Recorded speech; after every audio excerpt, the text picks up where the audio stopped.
किसान साथियों नमस्कार। आज हम इस वीडियो में इसबगोल की खेती के बारे में सर्वाधिक पूछे जाने वाले प्रश्नों के तर्कसंगत जवाबों पर चर्चा करेंगे।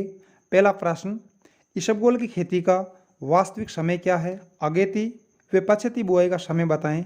इसबगोल की बुआई का सबसे अच्छा समय 1 नवंबर से 15 नवंबर है। इस अवधि में की गई बुआई से सर्वाधिक उत्पादन प्राप्त होता है। इसबगोल की अगेती बुआई 15 अक्टूबर से कर सकते हैं। वे पछेती बुआई दिसंबर के प्रथम सप्ताह तक की जा सकती है। ध्यान रहे कि पछेती बुआई से फसल में कीट व रोगों का प्रकोप बढ़ जाता है। दूसरा प्रश्न, इसबगोल की बुआई में कितना बीज काम में लें? इसबगोल के बीज की मात्रा पानी के खारेपन के आधार पर अलग अलग होती है। अगर आपके यहाँ पर नदी, नहर या तालाब का मीठा पानी है तो 1 किलोग्राम प्रति बीघा या 2.5 किलोग्राम प्रति एकड़ अथवा 6.25 किलोग्राम प्रति हेक्टेयर बीज लगता है। अगर आपके यहाँ पर पानी खारा है तो 2 किलोग्राम प्रति बीघा, 5 किलोग्राम प्रति एकड़ अथवा 12.5 किलोग्राम प्रति हेक्टेयर बीज लगाया जाता है। जहाँ पर पानी अत्यधिक खारा है वहाँ पर किसान 3 से 4 किलोग्राम प्रति बीघा अथवा 20 से 25 किलोग्राम प्रति हेक्टेयर बीज काम में लेते हैं, क्योंकि अत्यधिक खारे पानी में इसबगोल के 50% बीज ही उग पाते हैं। तीसरा प्रश्न, इसबगोल की बुआई का सही तरीका क्या है जिससे सभी बीज समय पर उग जाएं? इसबगोल की बुआई छिड़काव विधि से सूखे खेत में होती है। फव्वारा सिंचाई वाले क्षेत्रों में इसबगोल बोने का सबसे अच्छा, सबसे सरल व वैज्ञानिक तरीका खेत में कल्टीवेटर या हल निकालकर बीज का छिड़काव करना है। इस विधि से सभी बीज कतार में आ जाते हैं। वे फव्वारा चलाने पर सभी बीजों पर मिट्टी की हल्की परत चढ़ जाती है। इसबगोल बोने की यह विधि सर्वाधिक लोकप्रिय है। इस विधि में पौधे कतार में लगने के कारण निराई गुड़ाई का कार्य भी आसान हो जाता है। सिंचाई की क्यारी विधि में क्यारियां बनाकर सूखी मिट्टी में बीज का छिड़काव किया जाता है।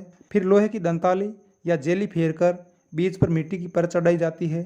इसबगोल का बीज अत्यंत हल्का होता है, अतः सिंचाई में इस बात का ध्यान रखें कि बीज बहकर एक जगह इकट्ठा न हो जाए। चौथा प्रश्न, इसबगोल कितने दिन में उगता है? वे फसल कितने समय में पकती है? इसबगोल का बीज समान गहराई पर हो तो 3 से 5 दिनों में, वे असमान गहराई पर हो तो 5 से 7 दिनों में सभी बीज उग जाते हैं। पानी खारा हो वे बीज असमान गहराई पर हो तो 5 से 15 दिनों तक अंकुरण होता रहता है। अतः बुआई के समय ध्यान रखें कि बीज 1 अंगुल से अधिक गहराई में न जाए। इसबगोल की फसल 110 से 120 दिनों में पककर तैयार हो जाती है। 15 नवंबर तक बोई गई फसल 5 से 15 मार्च तक पूर्ण रूप से पक जाती है। पांचवा प्रश्न, इसबगोल की सिंचाई कब, कैसे व कितनी करें? इसबगोल की फसल का भविष्य बीज के उगने तक की गई सिंचाई के समय, तरीका व पानी की मात्रा पर निर्भर करता है।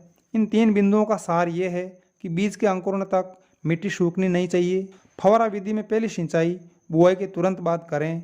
वे 3 घंटे तक फव्वारा चलाएं। बुआई के तीसरे, छठे व 9वें दिन आधे घंटे के अंतराल पर सिंचाई करनी है। पर इन तीनों सिंचाइयों में आपको फव्वारे पर जाली लगानी है या फोगर फव्वारे का उपयोग करना है या पानी की बारीक बूंद बनाने वाले फव्वारे का उपयोग करना है, क्योंकि इसबगोल के छोटे पौधों पर मिट्टी लगते ही वे नष्ट हो जाते हैं। इसलिए बीज उगने के बाद सामान्य फव्वारे का उपयोग न करें। इसबगोल उगने के बाद रेतीली मिट्टी वाले क्षेत्रों में 20 दिन के अंतराल पर 4 सिंचाई व चिकनी मिट्टी वाले क्षेत्रों में 30 दिन के अंतराल पर 3 सिंचाई इसबगोल की खेती के लिए पर्याप्त है। छठा प्रश्न, 1 बीघा, 1 एकड़ व 1 हेक्टेयर में इसबगोल का उत्पादन कितना होता है? उन्नत किस्म व उन्नत तरीके से इसबगोल की खेती करने पर 2 से 2.5 क्विंटल प्रति बीघा, 5 से 7.5 क्विंटल प्रति एकड़ तथा 12 से 15 क्विंटल प्रति हेक्टेयर उपज प्राप्त की जा सकती है। इसबगोल की औसत पैदावार 1000 किलोग्राम प्रति हेक्टेयर होती है, अर्थात सामान्य परिस्थितियों में 10 क्विंटल प्रति हेक्टेयर उपज प्राप्त की जा सकती है। नमस्कार, धन्यवाद।